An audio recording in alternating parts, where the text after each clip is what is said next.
গরিব মিসকিন নেই, সবাই সমান। আর যেমন মসজিদে নামাজ পড়তে গেলে মানুষ যেমন এক কাতারে যায়, এই আট্রসি দরবার শরীফে কিন্তু সেইভাবে ছিল। আমাদের আট্রসি দরবার শরীফে যারা গেছে তারাই একমাত্র জানে এখানে কোনো হিন্দু মুসলিম বৌদ্ধ খ্রিস্টান কোনো ভেদাভেদ নেই। এই দপ্তর সেই দপ্তর, আল্লাহ রাসূলের দপ্তর।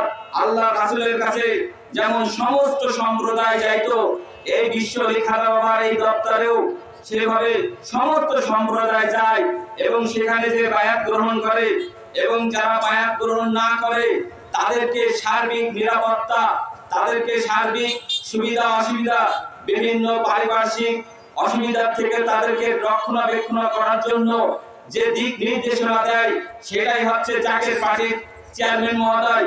আর সেটাই হচ্ছে সত্যিকারের ইসলাম। ইসলাম প্রতিষ্ঠিত করার জন্য, ইসলাম প্রতিষ্ঠিত করার জন্য বর্তমান রাষ্ট্রীয় ক্ষমতা দরকার। রাষ্ট্রীয় ক্ষমতা না হলে বাংলাদেশের মানুষের নৈতিক অধিকার প্রতিষ্ঠা করা সম্ভব হবে না। যেহেতু আপনারা 54 বছর ধরে দেখেছেন এদেশের দরিদ্র, এদেশের